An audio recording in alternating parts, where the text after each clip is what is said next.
नमस्कार विद्यार्थियों। आज हम BA first year second semester Hindi साहित्य से संबंधित कुछ परीक्षा उपयोगी महत्वपूर्ण प्रश्नों का अध्ययन करेंगे। प्रश्न हमारा है, उदय शंकर द्वारा रचित कहानी तेज के माध्यम से गांव व शहरों में क्या अंतर है। इस प्रश्न को हल करने से पहले हमें जो इसके नैरेटर है, लेखक है उदय शंकर, उसके बारे में थोड़ा परिचय प्राप्त कर लेना चाहिए कि उदय शंकर जी कहानीकार उदय शंकर जन्म 1 जनवरी 1952 को हुआ और मध्य प्रदेश के अमरोहा में एक छोटा सा गांव है बकेलवा, यहाँ इनका जन्म हुआ था। उदय शंकर जी के जो पिता हैं, उस पिता को केंद्र में रख करके इन्होंने अपनी इस कहानी तेरेस का निर्माण किया। तेरेस जो कि उदय शंकर जी की एक यथार्थवादी, हम कह सकते हैं कि जादुई यथार्थवादी कहानी है। इनके साहित्यिक परिचय को यदि हम देखें तो इन्होंने उपन्यास लिखे हैं जिनमें पाल गोमरा का स्कूटर, पाल गोमरा का स्कूटर, पीली छतरी वाली लड़की, पीली छतरी वाली लड़की,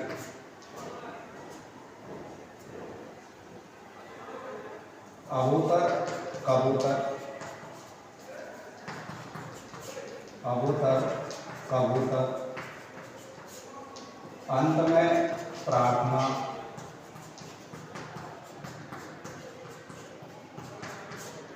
और वारेन हेस्टिंग्स का सांड, वारेन हेस्टिंग्स का सांड। ये इनके साहित्यिक परिचय हैं जिनके आधार पर उदय शंकर जी ने कहानी के क्षेत्र में अपना नाम कमाया था, नाम रोशन किया था। इनकी कहानियों के बारे में कहा जाता है कि इन्होंने अब तक जितनी भी कहानियाँ रची हैं वो सब विवादास्पद रही है, अर्थात किसी न किसी मुद्दे को लेकर के चर्चा में रही। लेकिन उदय शंकर जी का ऐसा मानना नहीं है।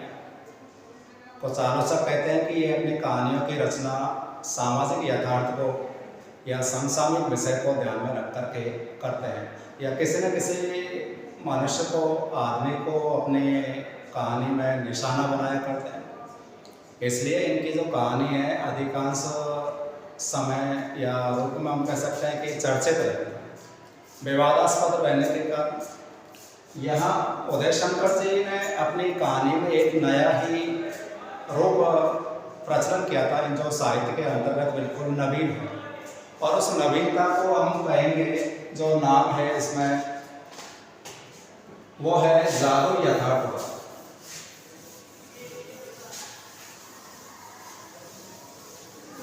ये सब हम इसलिए पढ़ रहे हैं क्योंकि आजकल पाठ्यक्रम में शॉर्ट आंसर पूछे जाते हैं, तो प्रश्न भी पूछा जा सकता है कि जादू यथार्थवाद का प्रयोग किस कवि ने कहानी के क्षेत्र में किया।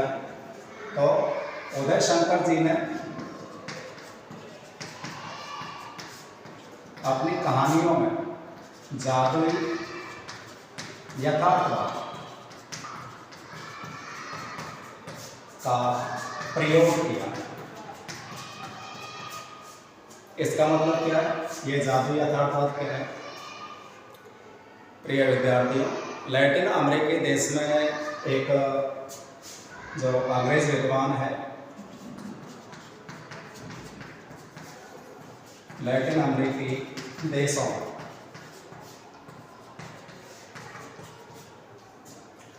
एक अंग्रेज विद्वान है जिसका नाम है Gabriel Marcia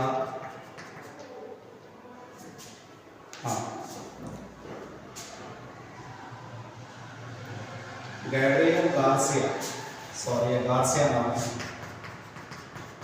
Gabriel Garcia Marquez. इन्होंने एक उपन्यास लिखा था जिसको साहित्य में नोबेल का पुरस्कार प्राप्त हुआ था, और ये जो उपन्यास है 100 Years of Solitude, इन्होंने एक उपन्यास लिखा था 100 years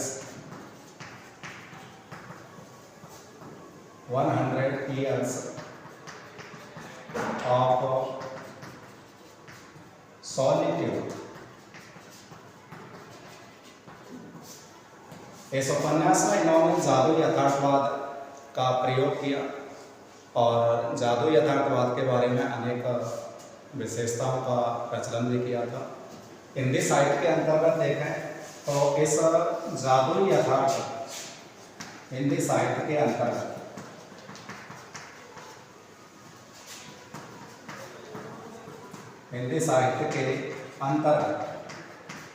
इस जादू यथार्थवाद का प्रयोग एक लेखक थे पंकज बिष्ट, इन्होंने अपनी रचना बच्चे गवाह नहीं हो सकते, बच्चे गवाह नहीं हो सकते, इस रचना में किया।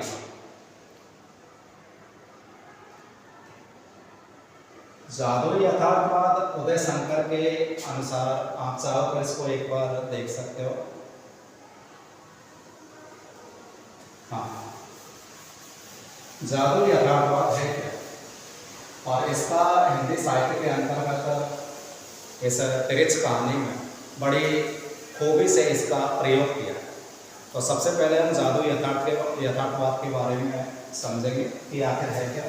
जादू यथार्थवाद को बड़े ही तीखे, स्वाभाविक, व्यंग्यात्मक ढंग से प्रकट करना है, बड़े ही तीखे ढंग से व्यंग्यात्मक, प्रभावी तरीके से यथार्थ को देखा।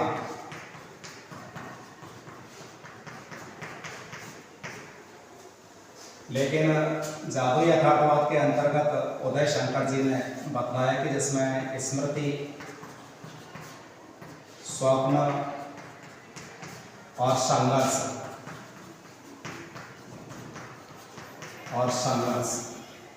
या हम कह सकते हैं कि जो मिथक है उसका भी प्रयोग हो। ये मिथक क्या है? मिथक जिन बातों पर हम बिना सोचे समझे विश्वास कर लेते हैं वो मिथक होता है, और इस मिथक का प्रयोग इस तिरछ कहानी में बहुत बार किया गया। जैसे कि ग्रामीण लोग हैं, शहरी लोग हैं। ग्रामीण लोग विशेष रूप से इस मिथक से प्रभावित हैं और मिथक की धारणा से अंत समय तक ग्रसित रहते हैं। तो हम कह सकते हैं कि जिसमें स्मृति, स्वप्न, संघर्ष, मिथक, पुरानी धारणाएं, अंधविश्वास,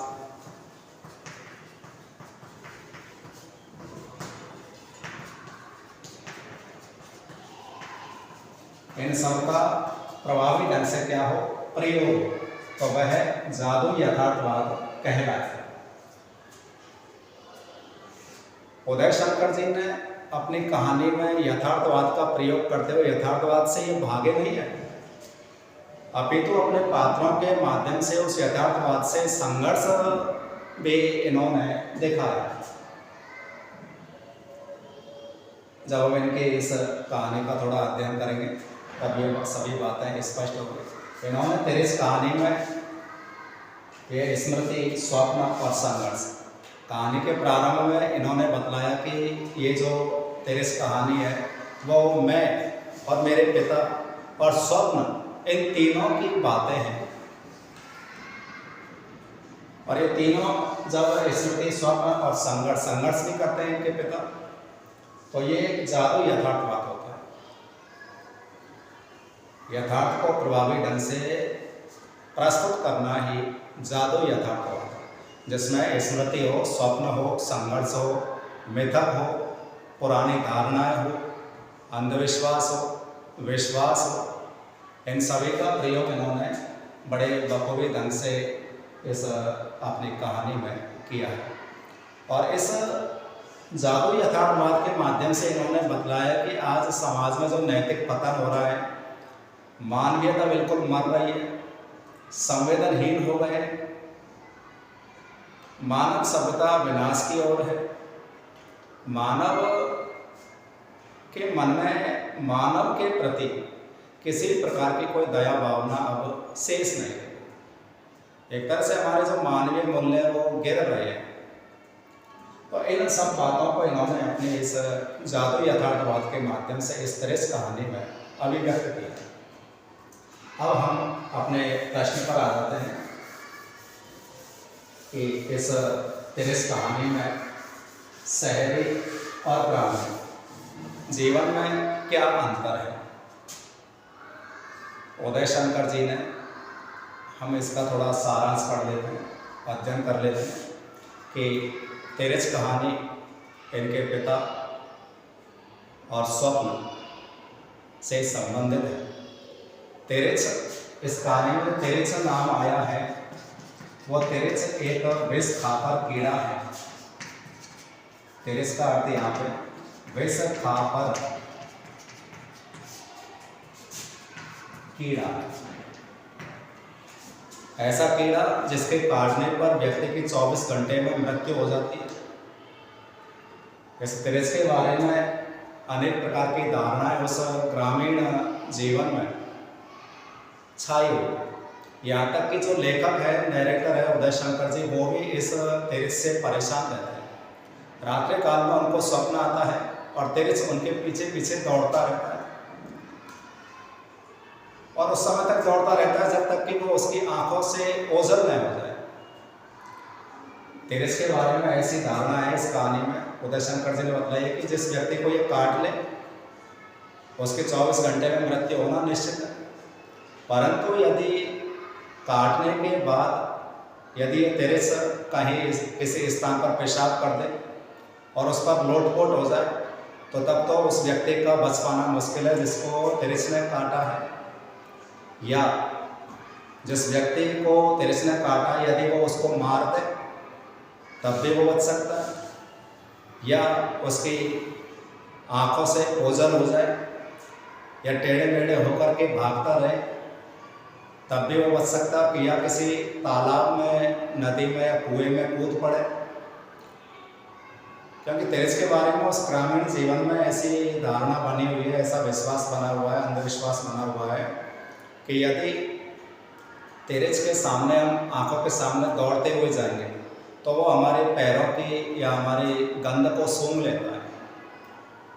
इसलिए कभी भी तिरस के सामने सीधे सीधे न भागें, लंबी लंबी छलांग भागें और टेढ़े मेढ़े होकर के भागें, और तब तक भागते रहें जब तक हम उसकी आंखों से ओझल न हो जाए। तिरस के बारे में ऐसी धारणा उदय शंकर जी ने अपने पिता के माध्यम से यहाँ बतलाई है कि यदि तिरस को मार दिया जाए और उसको यदि खुले में छोड़ दिया, जलाया नहीं, तो फिर से सूर्य की, चांदनी की जो शीतल प्रकाश होता है उस प्रकाश में वो जीवित होता है, और जीवित होने के बाद वो फिर से जिस व्यक्ति ने उसको मारा है वो उसका पीछा करता है, और तब तक पीछा करता है जब तक उसके प्राणों को समाप्त नहीं कर दे। तिरस के बारे में और भी ऐसी धारणा है कि यदि तिरस ने मारते समय अपनी आँखों में मारने वाले का फोटो यदि देख लिया, चित्र देख लिया, तो वो कैमरे की तरह उसकी आँखों में छप जाता है। और मरने के बाद दूसरा जो उसका साथी प्राणी है, तिरिच है, यदि वो उसकी आँखों में देख ले तो उसकी आँखों में भी वही फोटो छप जाता है। और फिर चाहे आप कहीं पर भी हो, वो तिरिच प्राणी आपका जीवन भर का शत्रु बन जाता है और वो हमेशा आपको मारने की फिराक में रहता है। यहाँ पर भी लेखक के पिता को तिरिच ने काट लिया था। लेखक का पिता ग्रामीण जीवन से संबंधित रखता था, गांव की संस्कृति उसको अच्छी लगती थी। शहरी जो आधुनिक जीवन है उससे उनको घृणा थी। कभी कभार वो शहर जाया करते थे, लेकिन अपने मकान के मुकदमे की खातिर उसको शहर जाना पड़ता है। और शहर जाते समय वो तिरिच के काटे हुए थे। रास्ते में ट्रैक्टर में पंडित रामोतार जी मिल जाते हैं, जो ज्योतिष शास्त्र के ज्ञाता थे और वैद्य भी थे। उन्होंने बतलाया कि भाई ऐसी विश्वास है हमारा कि तिरिच का जो काटा हुआ व्यक्ति होता है वो 24 घंटे में मर जाता है। यदि समय रहते उसका इलाज कर लिया जाए तो वो बच सकता है। तो उन्होंने एक उपाय बतलाया था कि धतूरे के बीज को पीस करके यदि काढ़ा बना करके उसको पी लिया जाए तो व्यक्ति की मौत टल सकती है और वो बच सकता है। पंडित रामोतार की बातों पर विश्वास कर लिया था लेखक के पिता ने। और रास्ते में एक नाई के खेतों में, नाई के घर में धतूरे का पौधा लगा हुआ था।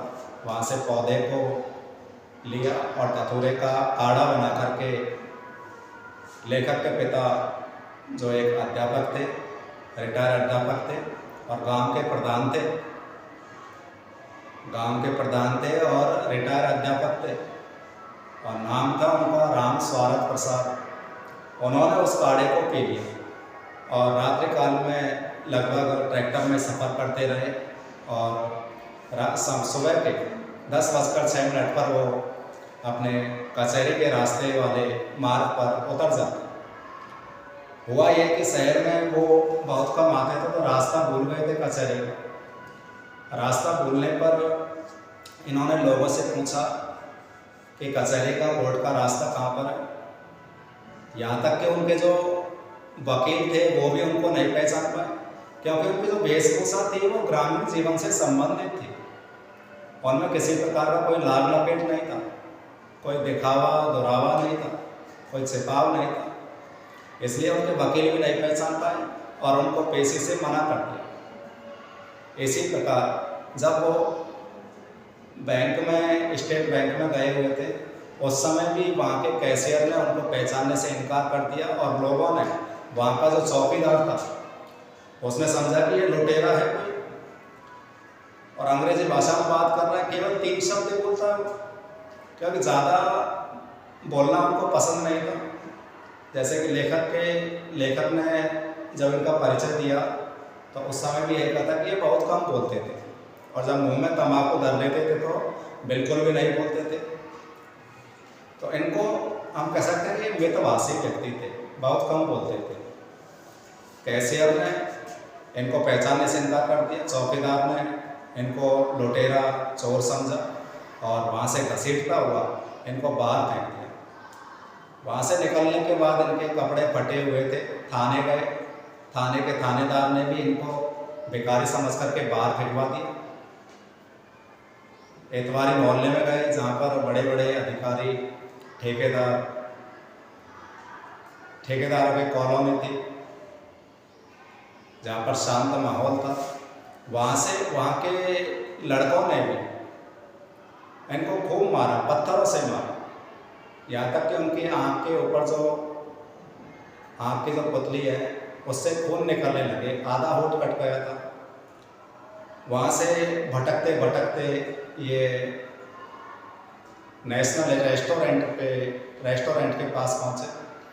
वहाँ के ढाबे मालिक से पानी मांगा,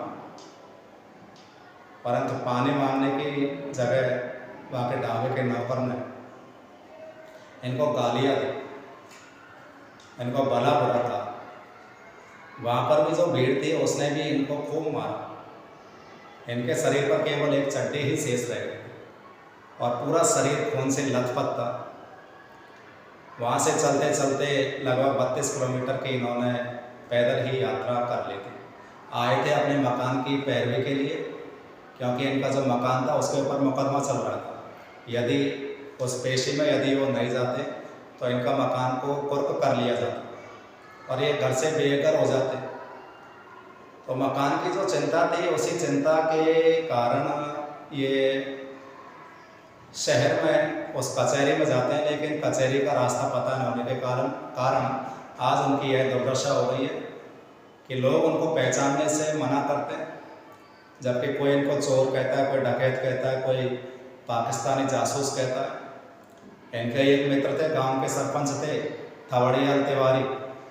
जब वो रिक्शा से शहर की ओर जा रहे थे बस पकड़ने के लिए, तो इन्होंने देखा कि भाई यहाँ पर कोई व्यक्ति है जिसको मारा जा रहा है। इन्होंने रिक्शा भी रुकवाना चाहा था, लेकिन इनकी बस छूटने की वजह से वो ज़्यादा समय तक वहाँ रुके नहीं। फिर भी उन्होंने पूछा कि यहाँ क्या हो रहा है। तो वहाँ के ढाबे के मालिक ने, रेस्टोरेंट के मालिक ने कहा था कि भाई कोई पाकिस्तानी जासूस है और वो टंकी के पानी में जहर मिलाने के लिए जा रहा है, इसलिए लोग बाग इसकी पिटाई कर रहे हैं। तो यहाँ पर मानवीयता उस समय मर गई थी जब थवड़ियाल तिवारी, जो इनके गांव के सरपंच थे, अरे वो तो केवल रेस्टोरेंट के पास इसलिए गए थे कि ताकि वो गांव का और उस सड़क का रास्ता पूछ सकें, पानी वानी मांग सकें, परंतु वहाँ पर भी उनके साथ दुर्व्यवहार किया जाता है। तो ये बेटा इसकी, और अंत समय में इन सब प्रताड़ना को झेल करके उनकी मृत्यु हो जाती है। अंत समय पंडित रामावतार भी यही कहते हैं कि भाई ये सब मेरे धतूरे के बीजों का जो काढ़ा मैंने इसको पिलाया था उसका दुष्परिणाम नहीं है। हो सकता है कि लोग बागों ने इसके पत्थरों से इसके खोपड़ी पर वार किया हो और उससे मर गया हो। यहाँ पर पंडित रामावतार भी अंधविश्वास की धारणा से ग्रसित है। ये इसकी मुख्य कहानी है। मुख्य कहानी में उदय शंकर जी यही बतलाना चाहते हैं कि तिरछ के काटने से व्यक्ति तो बच सकता है, लेकिन जो आधुनिक शहरी है, मानवीय जीवन है, शहरी संस्कृति सभ्यता से संबंधित जितने भी मानव समुदाय हैं, उनके काटने से कोई नहीं बच सकता। क्योंकि शहरी लोग मानव संवेदना ही है, मानवीयता उनके हृदय से बिल्कुल नष्ट हो चुकी है। वो मनुष्य को उनकी सहायता करने के बजाय उनसे पूछना तक पसंद नहीं करते हैं। जैसे कि लेखक के पिता को जब भीड़ मार रहे थे, केवल 3 शब्द बोल रहे थे कि मैं एक्स अध्यापक हूँ, रिटायर अध्यापक हूँ,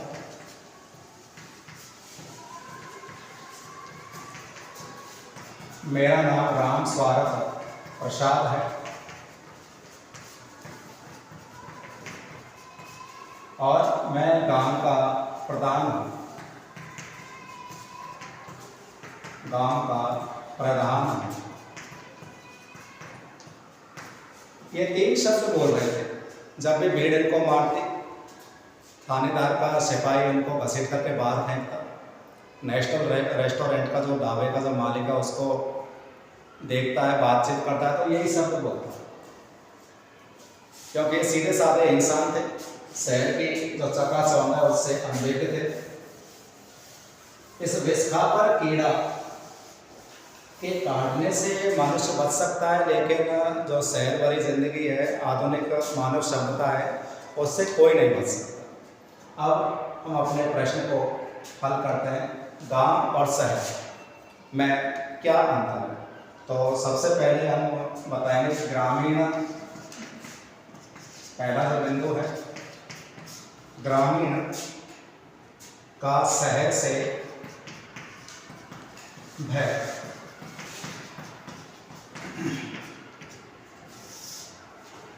लेखक का पिता जो कि अपने गांव से शहर की ओर जाता है, वैसे इनको शहरी जीवन पसंद नहीं है, सीधे साधे इंसान थे।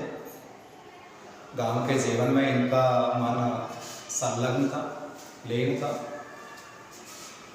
शहर की मानवीयता, संवेदनहीनता इनसे अनभिज्ञ थे।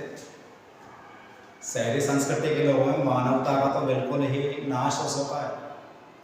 मानवता की भावना तो बिल्कुल है ही नहीं। ये जब अपने मकान के मुकदमे की खातिर जब ये शहर की ओर गए थे तो बिल्कुल डरे हुए थे, क्योंकि शहर में इनका आना जाना बहुत कम था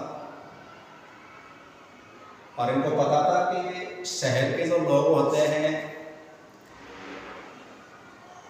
उनमें मानव की सहायता करने का भाव तो बिल्कुल होता ही नहीं। शहर में जो आपाधापी स्वार्थ की जो प्रवृत्ति बनी हुई है, जो स्वार्थ की भावना से ग्रसित है, उसमें मानवता तो बिल्कुल डूब चुकी है। मानव की सहायता करने तो दूर, जब लेखक का पिता मकान की मुकदमे के पैरवी के लिए, पेशी के लिए कचहरी जाते हैं शहर में, तो शहर जाने से कतराते हैं। कई बार इनको शहर जाने का मौका मिला, लेकिन बस छूटने का बहाना बना देते हैं। वो बहाना नहीं है, वो इनका डर है। बस छूट जाती है, बस के पीछे पीछे दौड़ते हैं और जब वापस घर लौट के आते हैं तो अपने पुत्रों से कहते हैं कि बस ही छूट गई। बस छूटी नहीं है, अभी तो इनका डर था कि शहर में जाएंगे तो बुरी हालत हो जाएगी। शहरी संस्कृति वाले लोग मानवीय संवेदनशीलता से बिल्कुल अनभिज्ञ हैं। इनको पता है कि शहर के जो लोग होते हैं बड़े ही स्वार्थी किस्म के होते हैं। तो यहाँ पर ग्रामीण का शहर से भय, इसका चित्रण किया। दूसरा जो बिंदु है वो शहर और गांव में अंतर है।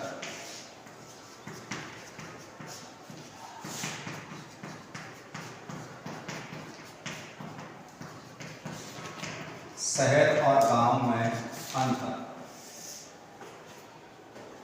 गांव यदि विश्वास और अंधविश्वास के अड्डे हैं,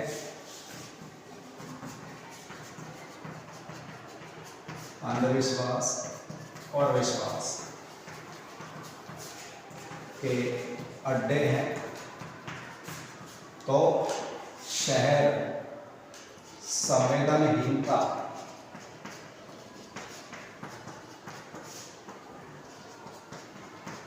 मानवीय भावना से हीनता, मानवीय भाव से हीन, स्वार्थी प्रवृत्ति, स्वार्थी किस्म के लोग रहते हैं। यहाँ पर गांवों में भी प्राचीन धारणा थी कि तिरछ के काटने पर व्यक्ति की 24 घंटे में मृत्यु हो जाती है, और यदि वो किसी स्थान पर पेशाब करते तो उस स्थान पर यदि तिरछ लोटपोट हो जाए तो तब तो व्यक्ति का बच पाना बिल्कुल असंभव है। इस प्रकार की धारणा, अंधविश्वास गांवों में देखा जाता है। लेकिन शहरों में भी मानवता की बिल्कुल मृत्यु ही हो चुकी है। लेखक का पिता जब शहर में जाता है और कचहरी का रास्ता भूल जाता है तो लोगों से रास्ता पूछता है तो लोग रास्ता नहीं बताते। किसी दूसरी जगह पर यदि पानी मांगते हैं ढाबे पर, तो ढाबे का नौकर इनको गाली सुनाता है। इसलिए भूखे प्यासे भटकते रहते। उनकी मानवता बिल्कुल मर चुकी है। शहर के लोग, यहाँ तक कि इनके जो वकील थे वो भी इनको पहचानने से इनकार कर देते हैं। तो यहाँ पर जो शहरी लोगों की जो सोच होती है, जो मानवता होती है, वो तो बिल्कुल मर चुकी है। मदद करने के बजाय उसको प्रताड़ित किया जा रहा है।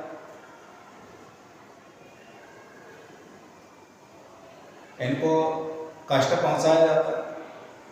यहाँ तक कि बैंक में जाते हैं तो बैंक वाले इनको चोर डकैत कहते हैं। एतवारी कॉलोनी में जाते हैं तो वहाँ के लोग इनको लुटेरा कहते हैं और पत्थरों से मार गिराते हैं। रेस्टोरेंट के आसपास जो भीड़ थी इनको पाकिस्तान जासूस कहती है। तो हम कह सकते हैं कि शहरी और गांव दोनों के जो जीवन शैली है उसमें बहुत गहरा अंतर है। अगला बिंदु हम देखें तो शहर की संस्कृति से पलायन। शहर की संस्कृति से पलायन।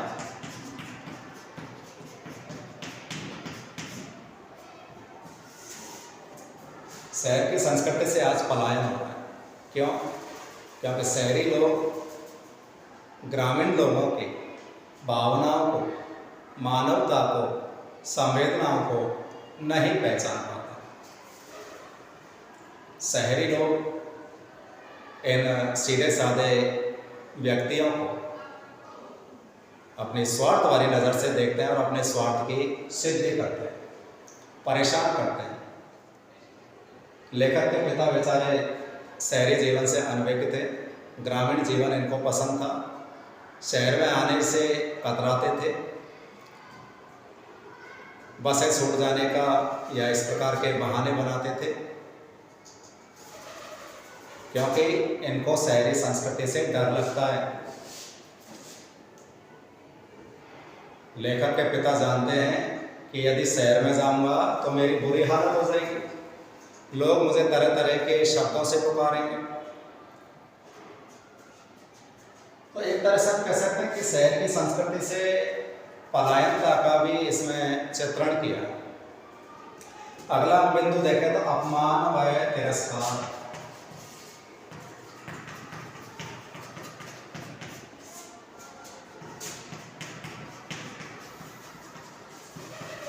अपमान व तिरस्कार। लेखक का पिता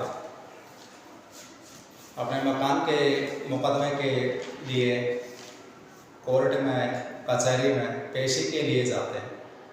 उस समय कचहरी में जाने पर इनके वकील इनको पहचानने से इनकार कर देते हैं। बेबस होकर के, मजबूर होकर के ये किसी अन्य वकील के लिए या वकील को करने के लिए, अपने केस को लड़ने के लिए किसी दूसरे वकील से बात करते हैं और पैसों के लिए स्टेट बैंक में जाते हैं। स्टेट बैंक में जाते हैं, वहाँ का जो कैशियर होता है वो बिजी होता है और बैंक का जो चौकीदार है वो लेखक के पिता की वेशभूषा को देखकर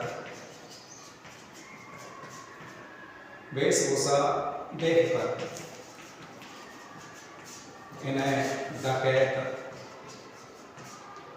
लुटेरा, चोर आदि शब्दों से संबोधित करते हैं। बैंक से निकलने के बाद ये इतवारी कॉलोनी में भटकते भटकते पहुंच जाते हैं क्योंकि इनको यहाँ पर चौकीदार ने खूब मारा और इनको घसीट करके बाहर फेंक दिया, कपड़े तक फट गए, आँख के ऊपर चोट आ गई थी, खून निकलने लगे। इसके बाद ये इतवारी कॉलोनी में पहुंचे। इतवारी कॉलोनी एक धनाढ्य, संपन्न, पूंजीपति वर्ग के लोगों की कॉलोनी थी। एक तरह से शांत कॉलोनी थी जिसमें किसी प्रकार की कोई हिंसा नहीं थी। वहाँ पर बेचारे लेखक के पिता भटकते भटकते पहुँच जाते हैं क्योंकि इनको एक तो कचहरी का रास्ता ही मालूम नहीं था और कोई इनको सही रास्ता बता भी नहीं। यहाँ पर मानवीयता की बिल्कुल निर्मम हत्या की जा रही है क्योंकि बेचारे लेखक के पिता को स्टेट बैंक वह मारता है, पीटता है, घसीटता है, भद्दे गालियां देता है, लेकिन इस भले इंसान से ये नहीं पूछा कि तुम कौन हो। उस समय भी लेखक के पिता ने 3 शब्द कहे थे कि मैं गांव का प्रधान हूँ, रिटायर अध्यापक हूँ और राम स्वारथ प्रसाद मेरा नाम है। लेकिन कोई भी उसके उस भाषा को पहचान नहीं पा रहा था, कोई भी उनकी मदद के लिए आगे नहीं आया। तो यहाँ पर उनको अपमान और तिरस्कार दोनों झेलना पड़ा था। और यहाँ से जब वो पूंजीपत धनाढ़ पूंजीपति वर्ग की कॉलोनी थी, तो यहाँ के जो बच्चों ही लोग थे, इनके बच्चों ने लेखक के पिता को पत्थरों से मारा।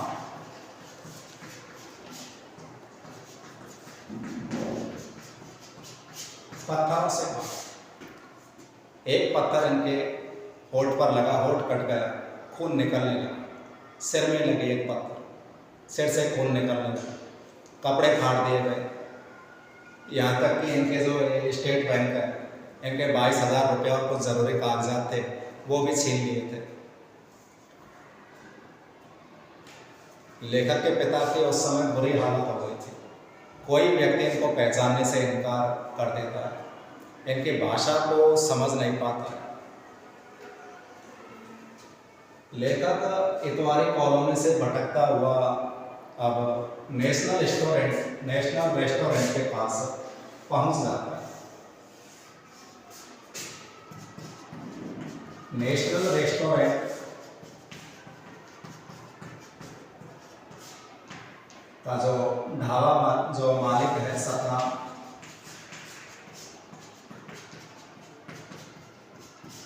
ये बताता है कि उस व्यक्ति ने वह व्यक्ति जिसको जो वह घायल था, परेशान था, दुखी था, वो कोई जासूस वगैरह कोई दिखता नहीं था। वो तो गांव का सीधा साधा आदमी था। मुझे क्या पता कि ये सीधे साधे आदमी की ऐसी दुर्दशा हो जाएगी। वो केवल 3 ही शब्द बोल रहे थे कि मैं गांव का प्रधान हूँ, रिटायर अध्यापक हूँ और राम स्वारथ प्रसाद मेरा नाम है। लेकिन कोई भी इनकी भाषा को नहीं समझ पा रहा। यहाँ तक कि ढाबे के पास जो भीड़ थी, उस भीड़ ने इनको पाकिस्तानी जासूस कह दिया। पाकिस्तानी जासूस तक बता दिया, क्योंकि इन्हीं के गांव के जो एक सरपंच है, कदई राम तिवारी, कदई राम तिवारी इनके गांव के सरपंच थे।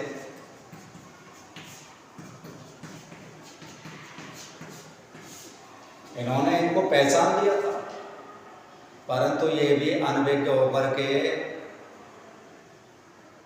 अपने काम को वरीयता देते हुए वहाँ से भी चल दिए। इनकी मदद करने के बजाय वो वहाँ से इनको अकेला छोड़ करके चले गए। हम कह सकते हैं कि एक अपमान और तिरस्कार जो शहरी लोगों से लेखक के पिता को मिला था, उसका चित्रण इन्होंने तिरछ के माध्यम से प्रस्तुत किया। यहाँ पर तिरछ शहरी समुदाय के मनुष्यों को बताया गया। यहाँ तिरछ कोई जानवर नहीं है, अभी तो एक प्रतीक है शहरी आधुनिक सभ्यता से, आधुनिक जनजीवन से प्रभावित शहरी मनुष्यों का प्रतीक है ये तिरछ, जिसके काटने से कोई भी नहीं बच सकता है। तिरछ के काटने से, तिरछ कीड़े के काटने से तो कोई बच भी जाए, परंतु इन आधुनिक शहरी जीवन जीने वाले लोगों के काटने पर कोई भी नहीं बच सकता। एक तरह से हमारे पूरे मानव समुदाय को इस शहरी तिरछ ने काट लिया है। अगला बिंदु यदि हम देखें तो वह है हिंसा के शिकार।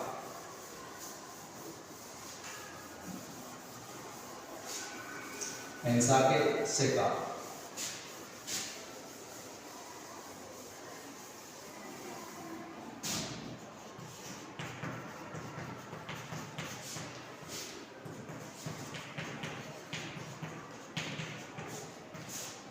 हिंसा के शिकार। लेखक का पिता शहर में आकर के हिंसा का शिकार होगा, जो कि गांव के जीवन को पसंद करता है, शहर आने से कतराता है, भयभीत हो जाता है, डर जाता है, क्योंकि शहर में आने पर इन्होंने कई बार ऐसी प्रताड़ना को झेला है। इसी कारण ये शहर में आने से कतराते हैं। लेकिन मकान छुड़ाने के लिए इनको कचहरी में बेबस होकर के, मजबूर होकर के जाना पड़ता है, क्योंकि 2 बार कोर्ट का समन आ चुका था। और यदि इस बार पिताजी नहीं गए तो मकान की कुर्की होना और गैर जमानती वारंट भी जारी हो जाए, जिसके डर से ये बेबस होकर के, मजबूर होकर के शहर आने को तैयार हुए।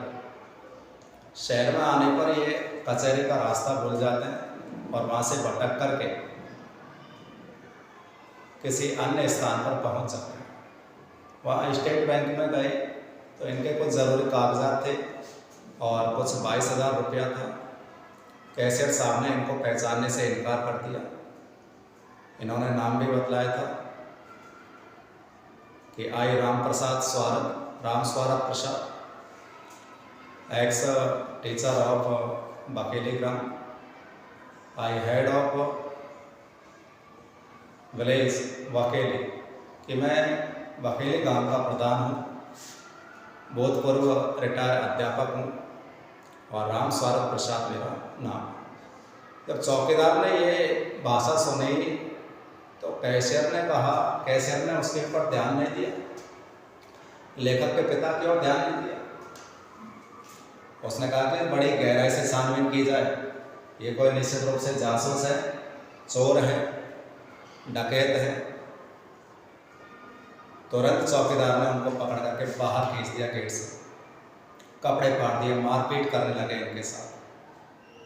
लेखक के पिता की बुरी हालत हो गई। वहाँ से निकल करके ये सीधे इतवारी कॉलोनी में गए। इतवारी कॉलोनी जो कि धनाढ्य लोगों की कॉलोनी थी, हमेशा शांत रहती थी, जिसमें किसी प्रकार की कोई हिंसा नहीं होती थी। वहाँ के जो बच्चे थे, उन बच्चों ने इनके ऊपर, इनकी वेशभूषा को देख करके, फटी हाल वस्त्रों को देख करके, इनकी भाषा को सुन करके इनके ऊपर पत्थर के ढेले मारना शुरू कर दिया। वहाँ से चलते हुए नेशनल रेस्टोरेंट पहुँचे। नेशनल रेस्टोरेंट के सामने भी जो भीड़ थी, उस भीड़ ने भी इनके साथ बुरा बर्ताव किया। मानवीयता की भावना दिखाने के बजाय क्रूरता की भावना वहाँ की भीड़ ने किया। क्रूरता की भावना का बर्ताव उस भीड़ ने इनके प्रति किया और फिर से मारपीट इनके साथ हुई थी। रेस्टोरेंट ढाबे के जो मालिक है, सतनाम ने बताया कि बेचारे उस आदमी को, सीधे साधा जो आदमी था, गांव का रहने वाला था, उसको बहुत मारा पीटा, बेहोश हो गया था। मैंने उसके ऊपर बाल्टी भर के पानी डाला। बाल्टी भर पानी डालने से जो रेत होती है वो उसके शरीर से चिपक गई। आँख से खून बह रहा था, होठ कट गया था, पहचानने की हालत नहीं है। वहाँ से जाने पर ये 32 किलोमीटर दूर इनके गांव के तालाब के पास रहने वाले एक गणेशी राम मोची थे। गणेशी राम मोची, उस मोची ने इनको पहचान लिया कि ये तो हमारे गांव के प्रधान हैं, परंतु आज इनकी ऐसी दुर्दशा हो गई, बिल्कुल फटी हालत स्थिति। इनके शरीर पर केवल एक चड्डी शेष रह गई थी और वो घिसटते हुए चले जा रहे थे। उस दुर्दशा को देख करके गणेशी राम मोची भी हैरान में पड़ गए। बेचारे लेखक के पिता ने अपनी इज्जत को ढकने के लिए शर्म के कारण उस मोची की जो झोंपड़ी थी, गुमटी थी, उस गुमटी में जो कटे हुए टायर थे, चमड़ा था, उनके कचरे के ढेर में जाकर के छुप गया और अंत में लेखक के पिता की मृत्यु हो जाती है। तो तिरछ के काटने से नहीं होती है, अभी तो शहरी मानव सभ्यता रूपी तिरछ कीड़े के काटने से होती है।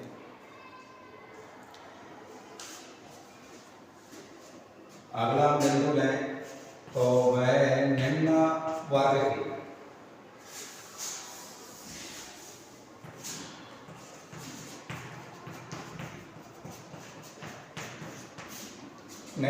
की सहानुभूति।